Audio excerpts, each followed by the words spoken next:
Before I introduce to the legislature for their consideration the May revise, a revision of our January budget proposal, to update people on the efforts that are underway on emergency preparedness and emergency planning here in the state of California. And that's why we're here in El Dorado County, not far from our Office of Emergency Services, where so much of the work and preparation is being done for the next fire season.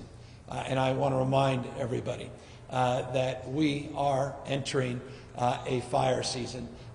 We just got out of a fire season in this state. Some have argued there are no longer fire seasons in the state of California, that it is a year-round challenge for all of us. But I want folks to know we are mindful of the threats. We are mindful of the understandable anxiety that this time of year presents to people, in addition to what's going on with COVID-19.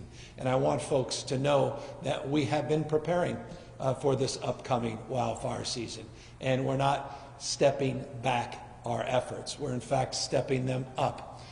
The budget I will announce tomorrow will include enhancements for wildfire preparation and preparedness across the board, as well as suppression strategies and opportunities to be more resilient in our recovery strategies. In a moment, I'll lay out some very specific examples of budgetary enhancements, but let me just lay down a predicate. Just this last week, 246 wildfires have occurred here in the state of California. We just ran some numbers from January to May 10th last year. We had 675 wildfires. From January to May 10th this year, we've had 1,135 wildfires. Represents roughly a 60% increase this year compared to last year in the total number of wildfires. Doesn't surprise our team here, doesn't surprise many of the experts. We have had a below average year of precipitation, the snowpack substantially below where it's been, or at least was last year. And so as a consequence, this has only reinforced our desire to do more and to be better in terms of our preparation. We had announced last year that we were focusing on 200 vulnerable communities in the state of California, and really focused our efforts on 35 high-profile vegetation and fuel management projects. 34 of those 35 have been complete. The one that's been delayed a little bit will be done in just 8 days, and that's around Highway 17 in the sort of south of Santa Clara County, more towards Santa Cruz. That project has been a stubborn project, but finally will be complete, as I said, just in a matter of days. We continue to do more than we've done in the past on defensible spaces, and Chief Porter will come up. He'll talk perhaps a little bit more about some of those efforts.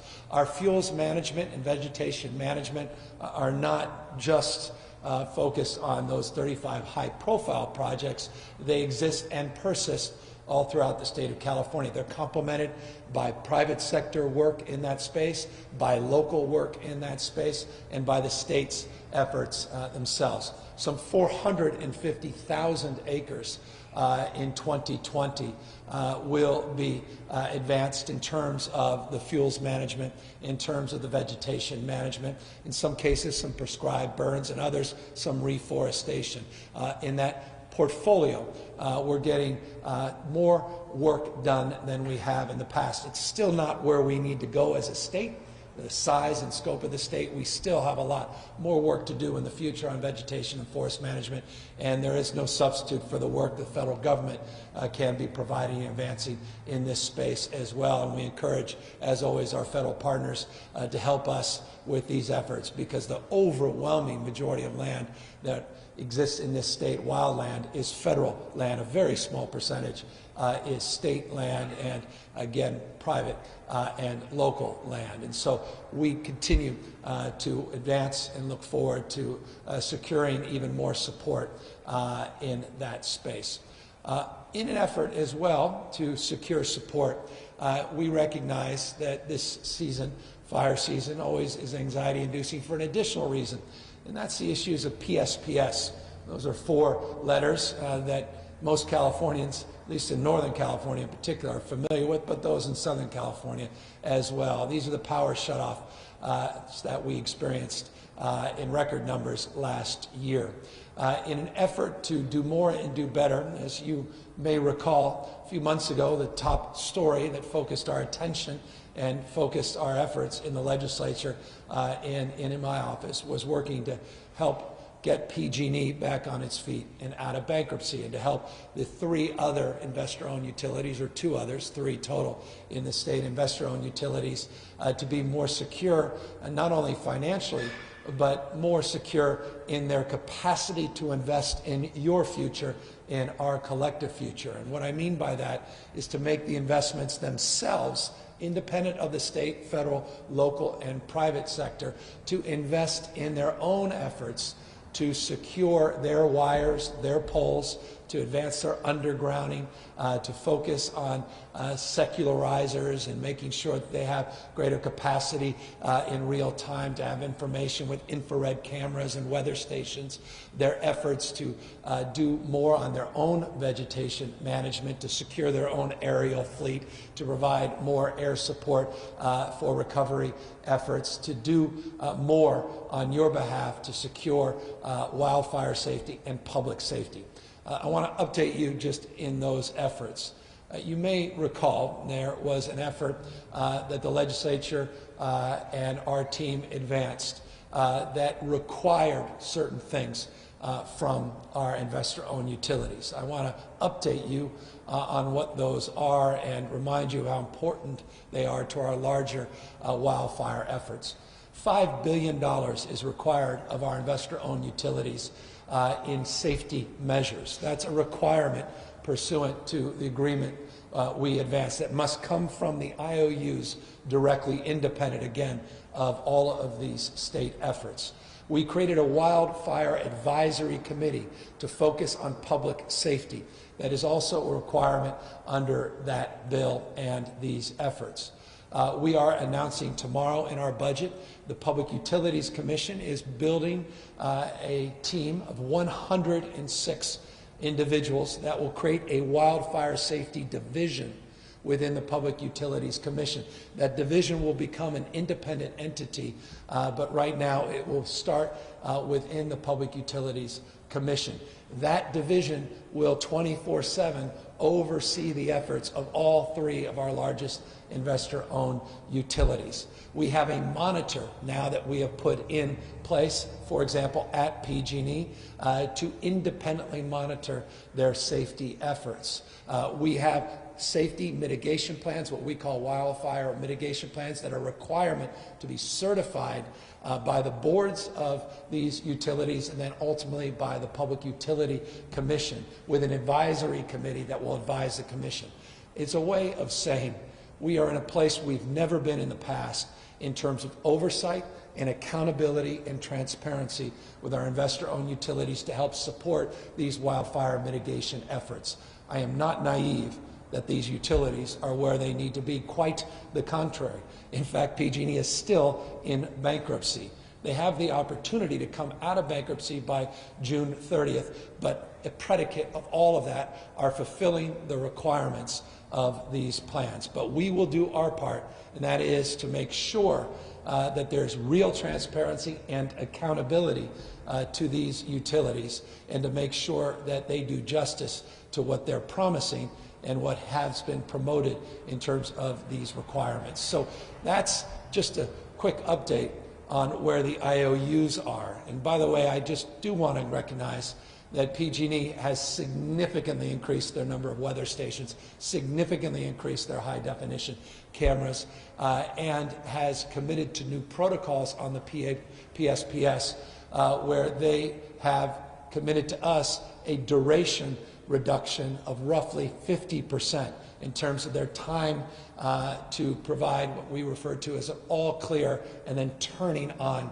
your lights. We'll hold them to account in that respect. I don't hold my breath in any of these categories. We've been sobered by the reality of PG&E in particular over the last number of years. But we are emerging in a different frame and a different space and a different framework of engagement now and oversight that I hope can allow people to rest, well, maybe not with both eyes closed, but one eye open, but rest assured that we are taking these efforts very, very seriously and holding this company to account in ways they haven't been in the past. So from the IOUs to the work that the Public Utilities Commission will be doing, to a budget that will increase at the Office of Emergency Services over the existing baseline budget approved last year by $127 million. We will be improving the budget at the Office of Emergency Service to provide for ongoing monitoring, not just of oversight related to wildfires, but also all other hazards. We talk in terms of all hazards. That includes earthquakes. And I'm, again, maybe just being born and bred, 5th-generation Bay Area resident, San Francisco resident. Earthquakes continue to be top of my mind. There's $17.3 million in this budget for our early warning system, for our earthquake system. We're going to transfer our Seismic Safety Committee into the Office of Emergency Services for stronger integration, $2.2 million of budget enhancement that I'm recommending for the legislature's consideration. We'll announce tomorrow. In addition to that, we are looking to do more in terms of our disaster assistance, some $38.2 million of enhancements in that effort. I referenced PSPS. We're going to put $50 million in the budget to help support grants for local counties to help in their efforts around PSPS. And by the way, that matters this year in particular because there's some concern around PSPS turning off the lights during the election. And so we want to secure the election as well. And so those dollars are for that consideration, in addition to other considerations as it relates to backup generators and more broad planning. Speaking of planning and preparedness, there's an additional $9.2 million for baseline support for a number of individuals that we believe are important to enhance the Office of Emergency Service in this category as well. Speaking of categories, I have neglected one, and it's important as I segue and introduce Chief Porter, and that's CAL FIRE in particular. Separate from the $127 million enhancement, the Office of Emergency Service above the current baseline that we're proposing to the legislature, we are also proposing $85.7 million enhancement to CAL FIRE, specifically to improve surge capacity and to hire critical personnel before the peak of this year's fire season. Roughly 600 additional personnel, we believe, are needed to protect people from wildfires to the extent we can protect you and help mitigate the ferocity of these wildfires. So this is a significant enhancement in terms of the overall ranks at CAL FIRE, and we're just going to hold the line on that. We're going to work with the legislature, and I hope together we can hold the line in terms of the importance of these personnel. So that's an enhancement in that space. I could mention a number of others from work we're doing with Technosilva in terms of predictive modeling, which is important, new tools, new technology that we'll bring to bear, which will also help with our wildfire efforts. But foundationally, people. There's no substitute for people. And those people, by the way, will also be supported by these engines. We're able to get, by July of this year, we will have an additional 26 new engines all throughout the state of California, including 4 incident command units that will also be deployed by July 1st. We're going to have other equipment, even outside of just these engines, and they include new Black Hawk helicopters. You may recall we promoted the procurement of 12 Black Hawk helicopters. We're not going to walk that back. It's just too important in terms of our mutual aid and public safety in the state of California. I want folks to know those helicopters are now arriving. The first one came in October of last year. In fact, it was just used in that red fire up in Tehama County. These Blackhawks are extraordinary. They provide faster suppression capacity, a more robust ability in terms of number of gallons of water that they're able to disperse. They're safer for our personnel in terms of redundancy, double twin turbine engine. I can go on and on with the specs of these. I think they're S701 Blackhawks, but 12 of them are coming in. The first one came in October. Another one's coming in this month. Another one after that next month. We'll start to see these Blackhawks in our fleet, and I just think that's fundamental and foundational to our suppression efforts and our ability, again, to meet the public safety needs in this state. We can talk another time about the C-130s. All those things are baseline. We're continuing to bring into this new year.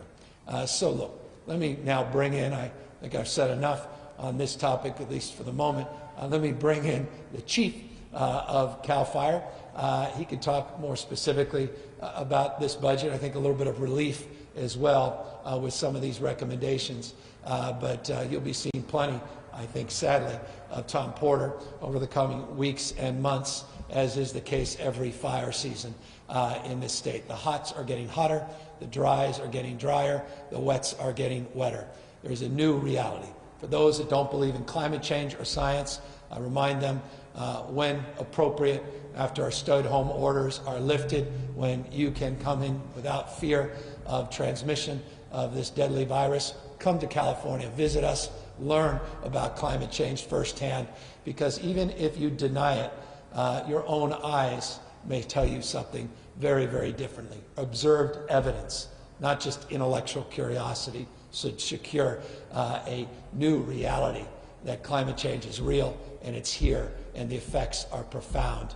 And that's why we want to acknowledge that as well up front. And that's a good part of the work that our chief has to deal with as it relates to the acuity of the fight he has in front of us each and every fire season. Chief Porter.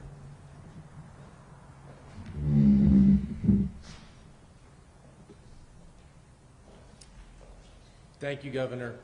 I'm going to cover three things. Response, prevention, and preparedness. Very simply, those three things, every one of them is being invested in by this state government. Thank you, Governor, for recognizing that these are things that are not going away. They are very important to protecting lives, property, and the environment of California for future generations, and they have to be invested in now, and continuing that investment is key to our success. So, response. Response is to wildland fire in particular, but all large emergencies, is a team sport. No one agency in California can do that mission alone. CAL FIRE is responsible for wildland fires off of federal lands, sometimes on federal lands as well, throughout the state. And so we lead that charge. We have a very strong wildland fire ethic, wildland fire training, wildland fire response. We also have, as in the case of where we stand today, a mutual aid response, that is CAL FIRE employees. But we also need our local government partners. We need our cities, we need our counties, we need our districts, we need our volunteers. We need them all healthy and ready to go to these wildfires as well. As I said, team sport, we need everybody. That includes our federal partners.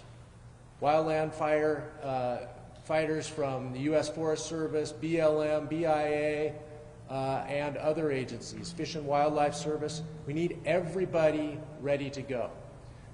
What I'm happy to say is that we've been working since January very closely with all of these groups to ensure that we're looking out for the safety and health of the firefighters, but also for the health and safety of the community that we will be coming to protect, not knowing where that's going to be across the state of California. So very coordinated. more than any other time in the level of coordination that's happening. And that is because of the pandemic that we're working through. So prevention. Prevention is a key component to keeping fires small, to keeping fires out of the areas that are most populated, where we're going to have the most concern about lives and property loss, but it's also important for our backcountry fires as well.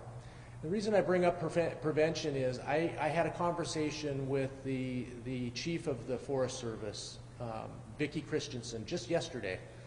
Asked her the question about what do you see as the need for being proactive this year and putting all of the fires out as quickly as we possibly can.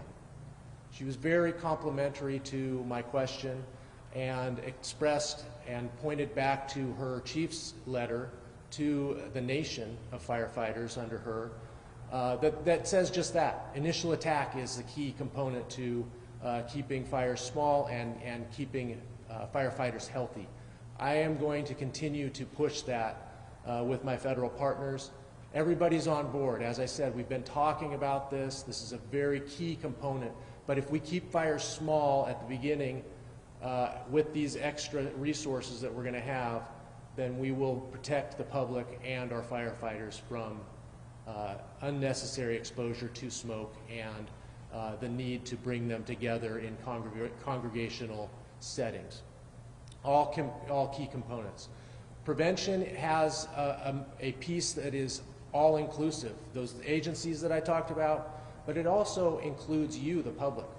And that brings me from the bridge from prevention to preparedness. You, every single one of you in California, have a part in this. You can protect lives and property. You can reach out to your neighbors, reach out to the elderly, reach out to family members. You can help them do the defensible space around their homes that needs to be done and should be done at this time of year. We are doing our defensible space inspections, and so you'll see our people around. Local government is doing that as well, and some of the counties.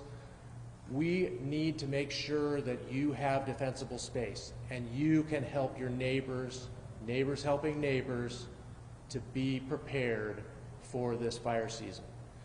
There's so many other things you can do as well, including the hardening of your structure. Hardening of your structure is something that you can do. Again, you can help your neighbor do, and that will make it more resistant to burning down in the event of a fire coming into your neighborhood. There are some very simple things that you can do. It's easy. Just go to readyforwildfire.org, check out the website. It has checklists. You can see how you're doing. Very important information there. There's also an app that you can get on any mobile device that will take you through the exact same thing. It'll give you a shopping list that you can take down to Home Depot or Lowe's or your favorite store and get the supplies that you'll need to do that.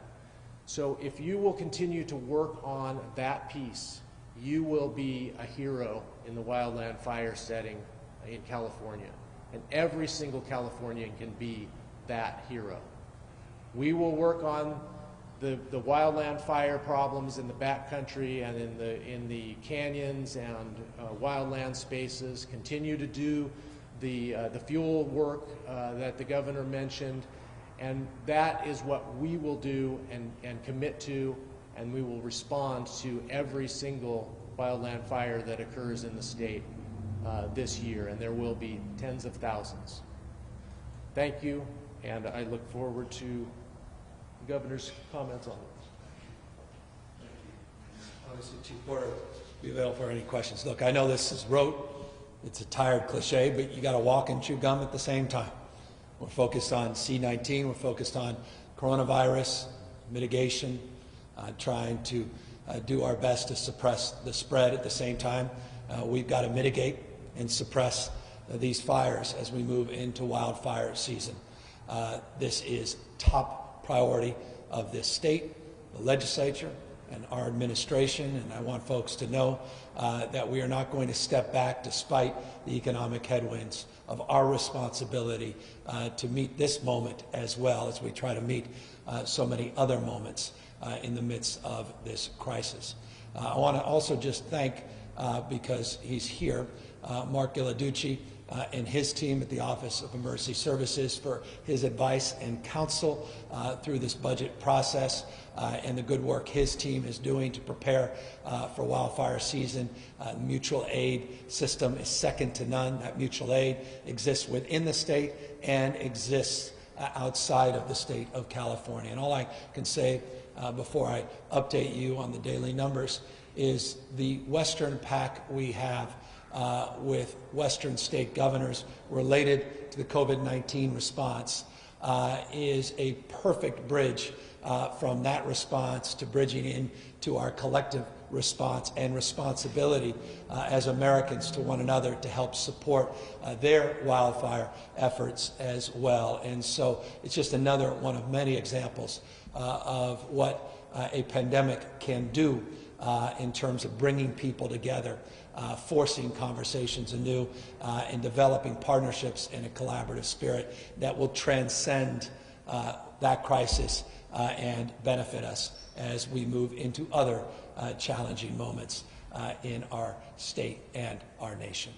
With that, let me just move in to the daily update and briefing in terms of the total number of people that have been tested positive over the last 24 hours for COVID-19, total number of lives lost. Update you on some trends as it relates to ICU numbers and hospitalization numbers, and also want to update you on the number of counties, including this county, that have self-attested, self-certified that they have a containment plan and are allowing, are being advanced into a deeper part of our phase 2. So let me try to break that down in order. We had 1,759 additional people tested positive yesterday for COVID-19. We were able to test over 32,222 individuals in the last 24 hours. Now we have tested over 1,065,000 people in this state since we began our testing process.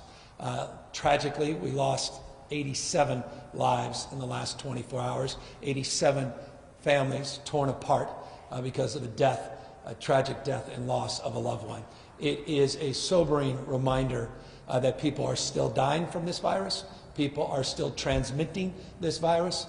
People must continue to take this seriously. This virus has not disappeared. It has not gone away. And as we enter into fire season, we have to also be cognizant that as we increase our ranks and personnel, that we keep our first responders healthy as a top priority so that they can keep us safe as we move forward.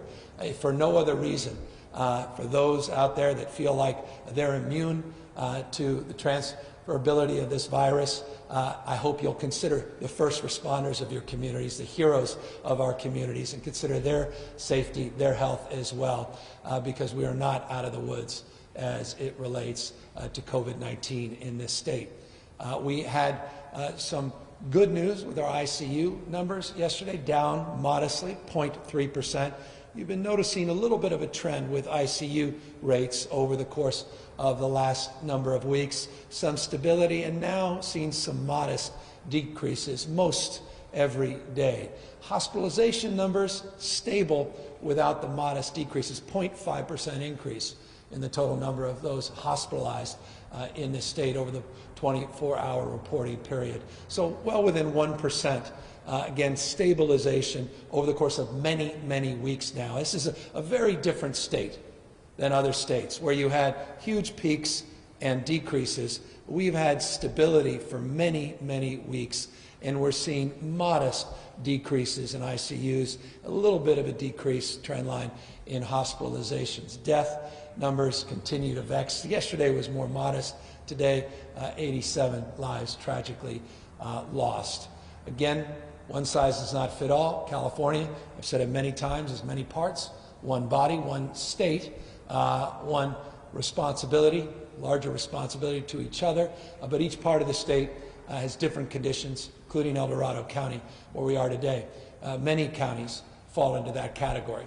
I mentioned yesterday that 2 counties, on the first day we put out guidelines, were able to move forward with self-attestation around their containment and plans to secure the health of people within their communities. It allows them to move forward with dine-in options and move forward with more personal services in their communities. Today, we now have 10 counties that have fallen into that category. And I just want to say this, it's a personal statement, but it deserves to be shared publicly. The spirit of collaboration and cooperation with Butte County and El Dorado, with Yuba and Sutter, which got a lot of attention a few weeks ago, over the last number of days has been wonderful. And I just want to thank those county leaders. I want to thank the county health directors for a job well done, working with our team, getting that technical assistance, going back and forth with clarifications, updating their plans in a way that do justice to this moment, led through a public health lens, led through a data lens. We're putting those self-attestations up so the public can see them, and we are also putting maps up so you can test where those counties are in real time. And when I mean by test, I mean quite literally, not just figuratively, the number of tests that are positive in those counties, the number of individuals that tragically may have lost their lives. You'll be able to look at that from a county-by-county basis, and I encourage you to go to covid19.ca.gov to access that information. Again, county by county, covid19.ca.gov, and you'll be able to see where your county is in terms of the county-county differential into the phase 2, 10 counties up as I speak, many more that we hope to get up in real time. I won't be making all these announcements every day. Our health officials will be. I'll try to update you on a rolling basis, but as I said, this is a dynamic process, and we don't want to delay unnecessarily based on timelines. It's not about timelines. It's not about deadlines. It's simply about data, and it's about health. And once those indicators and once those plans are in place and those indicators turn green, we will continue to make announcements. I think we're up to 31 consultations, different counties that we've been engaged with. Most have gone very well. Some are, not where they need to be, and we're going to try to do our best to accommodate, work through some issues. I've yesterday and the day before mentioned some of those counties, Kern among many others, where we're just trying to work through some issues, and just know we're doing our best in real time to accommodate. But there's certain foundational health issues that must be met first before we can move forward. But again, we're not ideological in terms of that engagement. Just final point, because we mentioned yesterday some new testing capacity, new increase in testing that we'll be doing, new sites at pharmacies in the state of California, a new partnership, a renewed partnership that we expanded with OptumServe for new sites in rural parts of California, soon in Lake County as an example, Mendocino among other counties. I just want to encourage people to go to that same website, covid19.ca.gov, and you can, instead of going by the county-to-county guidelines section, go to the testing section on COVID-19 and then put in your zip code and see what testing sites come up, what pop up in your community and nearby. And if you feel you need to get a test, if you have symptoms or you're concerned about a loved one or a family member, go to that site. I would encourage first because that site will provide 251 community points of access. We'll eventually have 86 OptumServe sites, 6+ Verily sites on there, and those sites will be afforded to you free. You don't have to come out of pocket in terms of the costs of those tests. There are other pop-up facilities everywhere, but in some cases they ask for cash up front, or they may just bill your insurance company. You may have a copay component. I just encouraging people to take advantage of trying to get these tests for free, because I know the economic anxiety is real for folks, and that's an impediment for many people, and we don't want that to be an impediment. We want people to know that they should access those sites so that they can know their own conditions and know that they are in, well, whatever condition the test results prove, that they know that they can also begin the process of accessing support, treatment, and the like. So that's the update for the day. Now we're happy to take any questions. Governor, hi, from the LA Times. I've been nominated to ask questions on behalf of other members of the press today. My first question will be for me. I'm just curious, you talked about the priority of funding fire response and coronavirus response. There's got to be a balance, as you know, with the budget, literally, and I'm just kind of curious what's kind of going to give. I mean, are we going to see cuts in some of our safety net programs? Are we going to see any tax increases? What should Californians expect in the months ahead? The good news is within 24 hours, you'll get a very detailed answer to those questions. We're putting out the May revise at noon tomorrow. I'll be laying out our strategy, our options. Our values will not change. The numbers have radically changed. We projected a close to $6 billion budget surplus 90 days ago, tens of billions of dollars now, projected deficit, increased costs and burdens. The announcement I'm making today, I do so soberly. We did pull back in certain areas in the budget to OES and CAL FIRE, but we're still able to move forward because of the essential nature of these functions in terms of public safety. But we couldn't do everything that we proposed in January. You'll see that as a general theme tomorrow, and there are sobering and deep challenges that we have to address head on, and I cannot underscore this enough. There was a reason with the Western state governors that 2 days ago we sent a letter signed not only by 6 governors from 6 different states, but by 6 legislative leaders in both houses, the Senate and the House of Representatives, or in the assemblies of those respective states. I don't know that there's a lot of precedent for a letter signed by so many individuals requesting support from the federal government. This is not just about the state of California. These deficits are so profound and so pronounced for one thing, COVID-19. The federal government must do more to help support these states. We need the federal government, and we can avoid a lot of these cuts to police and fire, our frontline first responders, particularly at the county levels, at the city levels, with the federal government support. And that's why I'm very pleased and proud of Speaker Pelosi's work. She put out what she calls the HEROES Act. Couldn't be better named, because it is quite literally about protecting our heroes, care for our caregivers, and it's about protecting our first line responders and first responders of all stripes against budget cuts, and we're going to need her to be successful with her Senate colleagues. Pascal Fuchsholder of Ubanet News asked what sort of state assistance will be available to northern and central Sierra Nevada foothill areas that are expecting to see some really kind of severe wildfire season this year, and specifically about evacuation centers for people who may be elderly, who may need a kind of a clean area to, where there's no smoke to inhale. Also people who may test positive for coronavirus or be suspected of having it. Are there going to be special facilities for that? By the way, that's a wonderful question and a profoundly important question, because it connects the obvious. You're dealing with COVID-19 in a crisis that impacts every sector of our society, every aspect of our society, including our ability to recruit, retain, and keep healthy our workforce. Just the training academy classes for CAL FIRES, we have to make those considerations. But now, in compounding these challenges, you have emergency evacuation centers, you have temporary shelters that come up traditionally in wildfire season around evacuations, and we need to have the capacity to quarantine and to isolate individuals that may be tested positive for COVID-19. We, of course, have a state-of-the-art mutual aid system that's very culturally competent, that's sensitive to the needs of our diverse communities, seniors among others.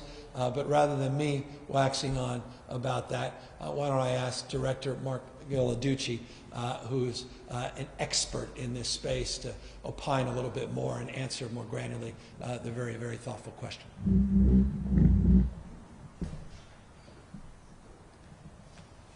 Thanks, Governor, and thanks for the question. We have really actually been doing a lot of thought about this, and we've been working with our colleagues in the Red Cross and our sheriffs across the state who are involved with evacuations, our local emergency management community, thinking about evacuating in the advent of a COVID situation, and it would look different. We're looking at evacuation centers being segregated, maybe COVID maybe versus non-COVID. We're looking at possibly using hotel solutions where we have the opportunity to put evacuees in hotels, single rooms, versus congregating in a large sort of like a dormitory or a school gymnasium, which we typically use. We're looking at, in the event that we do gymnasiums, putting in partitions and segregating appropriately, putting air cleaners and air purifiers in place, being able to work very closely with the incident management teams and CAL FIRE or our local governments to ensure that if we're going to do an evacuation, we maybe evacuate sooner to give more time for people to move into areas of more secure refuge. So, and evacuations areas could be a little further out, or there may be more of them to be able to address the need to have the social distancing that's required in these cases. Look, this is not a perfect solution. We're obviously going to be working through these in real time, and we're going to be assessing each individual case as they're presented to us. But we really thought through a lot about what does evacuation now look like in the advent of COVID, and we do have a number of protocols that we're working with to be prepared for this year.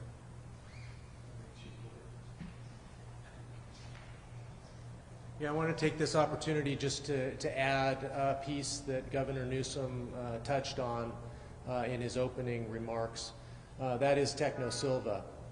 So we have entered into a contract with a company that will allow us to future fires, meaning grow them ahead of when they actually are on the landscape. And the Fire Guard, which is our early detection from remote sensing capabilities with the California National Guard.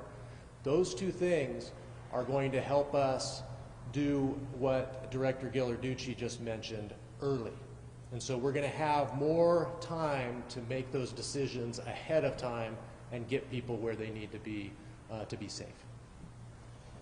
There were additional wildfire questions by Julie Card of Cal Matters and Dale Kasler of the Sacramento Bee, kind of on some of the details of what's happening. Number one, I mean, usually now this is a season for mitigation, and I know, Governor, you mentioned some of the actions that were being taken already, but overall, has brush clearance, have controlled burns, has that overall been reduced? And the other question is about prison fire crews. Since there's been a lot of early release to get people out of the prisons, the numbers are diminished as far as number of prisoners who can be put on fire crews to help fight these fires. Just kind of curious how big of an impact that may have. I'll take the last question. We can talk again. I talked about the 450,000 acres that we will complete in terms of vegetation management this year. Chief Porter can reflect that in terms of numbers. I think someone was very pleased to hear that with numbers comparing and contrasting the previous years. As it relates to that, why don't I just, with the noise, ask Chief Porter to come up and talk about it.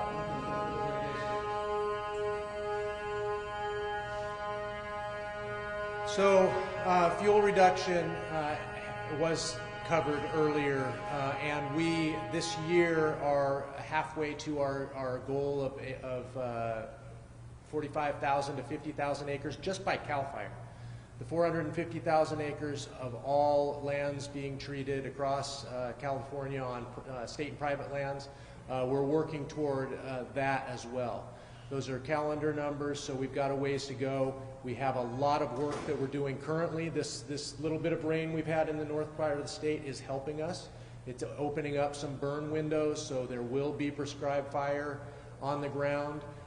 We have worked with our Forest Service counterparts to adjust their decision not to do prescribed burning this spring. They made that decision, as it turns out, during a good time for us. It was wet. They couldn't burn anyway. So now they're coming back into the game. We're going to see that fuel reduction work continuing. We have a very extensive plan that's been laid out over the last several years to continue to do work on the ground that is with machinery and crews, not all prescribed burning, but the fuel reduction project work, and couple that with the defensible space inspection program that we have, making sure that people are getting their defensible space, making sure that Californians are helping their neighbors get that defensible space done, and then structure hardening. That's what's going to truly protect the communities that we have to protect. We are also going to continue to add, as the governor mentioned, the firefighting resources, firefighters to CAL FIRE, to every fire station throughout the state in order to increase our capability to have initial attack success.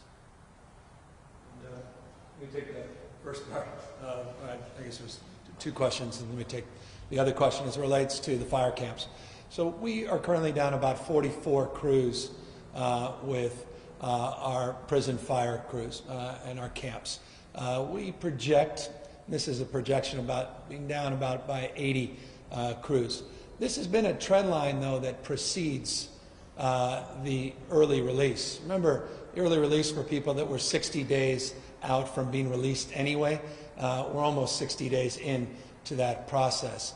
This predates the early release. We've seen a decline since AB 109, since Prop 47, since Prop 57. So you've seen this diminish number, and as a consequence, it requires us to do a little bit more, and it's, I think, a part of what we're providing in terms of a consideration in the legislature tomorrow, and that is the need to increase our firefighting personnel, and that's why it's important, this enhancement, to get more folks onto these engines, including a fourth personnel on some engines, and increasing the total rank of staff that we have up and down the state.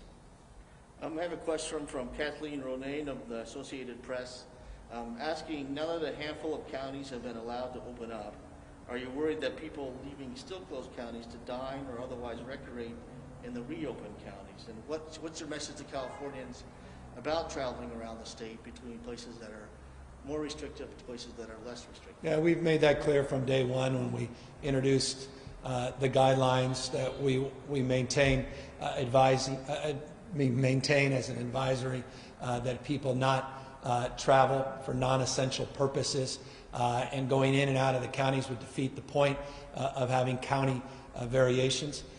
There are, however, large parts of this state where a lot of the counties are moving together, and you'll have multiple jurisdictions. These are regions, not just counties, that are larger than many states, where all of those counties are in unison in terms of their advisory. So it's less significant in that respect. But no, this is the big challenge. You open up a dense urban environment right next door to a community that's not open, people start rushing into that dense urban environment and coming back into their community. And that's why we want a regional focus, a county focus, bringing in other cities, and that's beginning the process of regionalizing. To the extent we can broaden county by county in either larger regions, we encourage that. So common sense dictates, and those advisories have been consistent, and they're part of the guidelines we put out. All right, I got several questions about Elon Musk.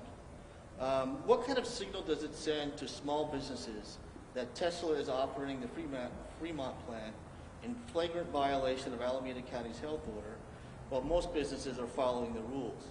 What, if anything, is the state, or should the state do to crack down on that? I'll remind people, in the state of California, we are allowing manufacturing, logistics, and warehouse work to resume. Our guidelines were lifted weeks ago. Alameda County has different rules and different regulations. The county adopts those rules and regulations from an enforcement prism. As you know, as many people know, they have made public announcements that they have worked with Tesla, and they have put together a process where they will reopen. Both the county made that public and Tesla concurred, so progress is being made in that space. Anytime there's friction, we hope to make progress. This is a broader point. This is a county issue. The state allows for manufacturing. As it relates to county jurisdictions and enforcement, I would encourage them to do what we do as a state. When the state does enforce, we try to work with people. It's not ready, fire, aim. It's ready, aim, fire, trying to figure out what the issue is, trying to work things out. If people refuse to work things out, then you have to ratchet up those conversations and those efforts. But we seek not to be punitive at first, and it sounds like, based upon the progress that's been made public with the county and Tesla, that they were able to resolve their issue in fairly short order along those same lines. Okay, got a question from John Ferrarini of the Bay Area Reporter. He said that earlier today in a conference call with reporters, LGBT advocates blasted you and the state health department for failing to collect data on how COVID-19 is impacting the state's LGBT residents. Will you be issuing an executive order to require health officials to ask people about their sexual orientation and gender identity when they are tested for the coronavirus? Yeah, God bless. I've been very clear that this information, we want this information to be forthcoming. We care deeply about providing and receiving that information, or having the benefit of that information being provided at the county level. We're working with Scott Wiener, who's been outstanding leader in this space. He has legislative effort to do just that, and we have been in constant contact, including not only with him, but the LGBT caucus on this issue, and so we look forward to working with him and resolving. And the community is absolutely right. That information has not been forthcoming, but let me just make this crystal clear.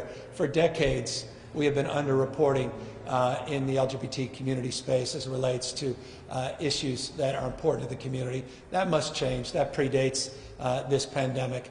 And working with the caucus, working with Senator Wiener, we hope to have a legislative effort very shortly, my desk, that will allow us to move forward by going together. But I'm very deferential to the work that Senator Wiener is currently doing, and I know that no one wants to see this information more, not only than I, but Dr. Sonia Angel, whose entire cause of life before she became health director in this state was protecting our diverse communities and making sure there was more reporting and transparency. And she's been very clear on multiple occasions, very publicly, that she is requesting this information, and the legislative efforts will help us demand that information with much more scrutiny and much more capacity and transparency.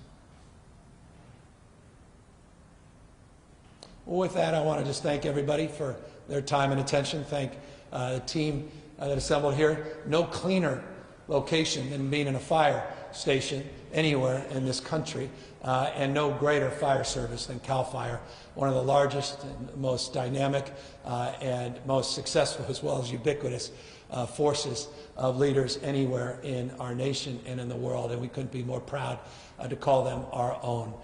They'll be, I hope, seeing larger ranks. They'll be seeing even more support this year if the legislature concurs with our thinking. I'm confident they will, and I'm confident when they do that this year's fire season, which will be ferocious and challenging on the natural, that we can do justice and do what we can, what's humanly possible to mitigate its damage and mitigate its spread. And speaking of mitigating damage and spread, I want to just encourage people to continue the good work that you've done to date. The reason we're able to announce 10 counties moving deeper into Phase 2 is because of your outstanding work. The reason I was able to announce yesterday even increased loosening of the stay-at-home order statewide is because of your good work. This is a dynamic process. We hope in the next days, weeks, not just months, we'll continue to see more progress, but that's up to each and every one of us. In the spirit of what Chief Porter said about the issues of fire preparedness, I make this point, let us also do our best to stop the spread, in this case, of COVID-19. Do what you can to do the social distancing that we must, practice the physical distancing, wear face coverings in public when you come into contact, close contact with others. Continue to do your best to stay healthy, stay safe, and stay connected to your loved ones. Take care, everybody, and thanks so much for being with us.